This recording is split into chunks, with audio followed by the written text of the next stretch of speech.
Apa peranan eceng gondok bagi ekosistem sekitarnya? Aku baca, aku tahu. Eceng gondok punya nama ilmiah Eihornia crassipes. Ini biasanya tumbuh di permukaan air karena memiliki bentuk tubuh yang bisa hidup mengapung di perairan. Eceng gondok tumbuh seperti batang yang menggembung seperti spons dan punya akar serabut. Eceng gondok bertumbuh dengan sangat cepat dan mudah beradaptasi di daerah rawa, sungai, danau, hingga selokan yang ada di kawasan perkampungan. Tumbuhan eceng gondok bisa berkembang biak dengan cepat sehingga punya potensi merusak perairan, sehingga tumbuhan ini disebut juga sebagai gulma.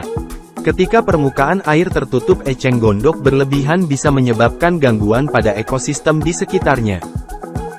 Ketika eceng gondok mati di sungai, maka permukaan air sungai akan makin dangkal dan mengganggu jalannya aliran air yang melaluinya. Tak hanya itu, hal ini bisa membuat persebaran bibit penyakit yang berkembang biak pesat dan merusak keindahan perairan air tawar.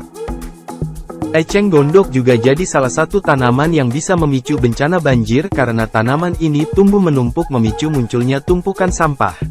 Lalu, apakah peranan dari tanaman eceng gondok yang bertumbuh pesat ini untuk ekosistem di sekitarnya? Eceng gondok tumbuh dengan pesat di perairan yang punya kandungan nutrien tinggi, yaitu nitrogen, fosfat, dan potasium. Tumbuhan ini enggak bisa hidup di perairan yang mengandung garam tinggi seperti di laut. Pertumbuhannya yang pesat membuat tanaman ini dijuluki gulma. Meski begitu, eceng gondok sebenarnya punya peranan penting untuk menangkap polutan logam berat.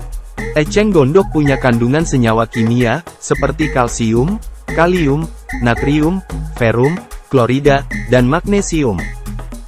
Sedangkan, akar tumbuhannya punya kandungan senyawa fosfat dan sulfat yang daunnya kaya akan senyawa carotin dan bunganya punya kandungan delphinidin tridiglukosida.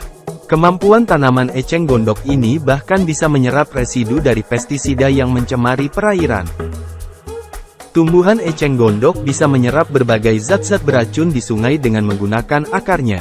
Zat-zat beracun yang berhasil terserap itu bisa diserap oleh eceng gondok namun akan kembali mencemari lingkungan jika tumbuhan ini mati.